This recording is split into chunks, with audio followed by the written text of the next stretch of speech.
At nagbabalik si Kim Chino, hindi tulad ng ex mong nanlamig at bigla ka na lang sinukuan. O, diba? Ang ropok. Ang ropok sa ibang tao, kaya bigla ka na lang iniwan. Well, balik chinitoks na tayo, mahal. Usapang pag-ibig mula sa chinito ng buhay mo. Diba nga sabi ko sa'yo, susubukan muna nating remedyohan ang relasyon nyo. Kaya ibibigay ko ang 3 lunas sa panlalamig ng jowa mo. O, recap muna tayo Ang recap muna tayo. Unang lunas, kapag nanlalamig ang jowa, balikan ang dahilan kung bakit kayo nagsimula. Diba? Minsan kasi kailangan lang ng reminder kung bakit mo siya minahal, saan mo siya minahal, at kung ano yung good things about that person. At ang pangalawa naman, sabi ko rin kanina, pangalawang lunas kapag nanlalamig ang jowa ay kausapin, huwag awayin o hindi aawayin. Lagi ko sinasabi sa relasyon at sa kung ano man ang problema, communication is key. Oh, 'di ba? Hindi yung puro ka hinala, puro ka anxiety, puro na lang selos, panunumbat. Kung kailangan upuan, ay naku, upuan mo. 'Di ba?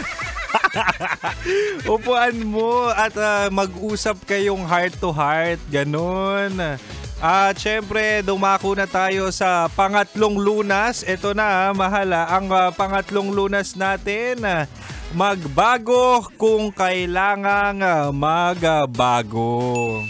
Huwag bumitaw, mahal. Huwag mong bitawan kasi minsan kasi hindi siya nanlalamig. Napapagod lang siyang magmahal. So, hindi na rin talaga minsan nagpa-function maigi at hindi na kayang tumayo.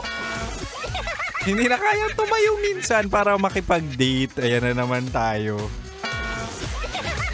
Hindi, pero mahal ito self-reflect din. Tanong mo rin sa sarili mo, ay may nagbago ba sa akin?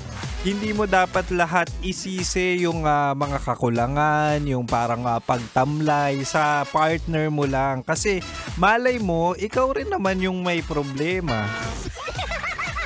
Diba? Ayusin yung dapat ayusin, pero tandaan na huwag mong baguhin ang buong pagkatao mo para lang bumalik sa dati. Dapat mutual effort yan.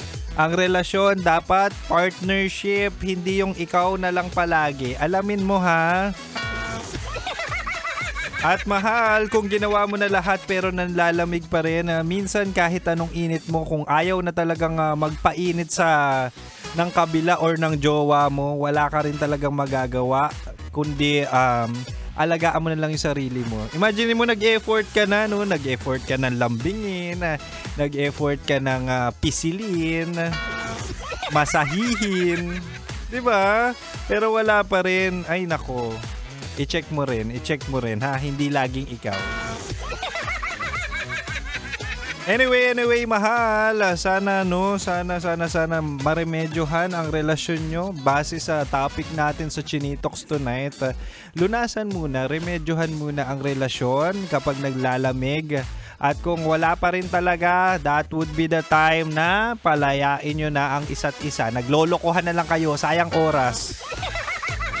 O siya, mahal, babiyahin na ako. Umpisahan mo na, mag-check ka na or mag-schedule ka na ng usapan nyo ng jowa mo. At baka magkakaroon na ng tutukan. Putukan ng mga insights at nararamdaman or tampo. Yan na naman tayo. O mahal, dapat kabisado mo na. Chinitox, usapang pag-ibig mula sa chinito ng buhay mo. Gabi-gabi yan, 6 tayo, 6 to 9 p.m. At ako ay magpapakilala muli. Ako ang spicy opa mo sa radyo na kapag natikman mo, hahanap-hanapin mo. Walang iba, ako si Kim Chino at susunod na po ang Rocky Secret Files ni Rocky Terra. Manatil nakatutok dito lang sa 90.7 Love Radio. Kailangan pa bang i-memorize yan? Basic.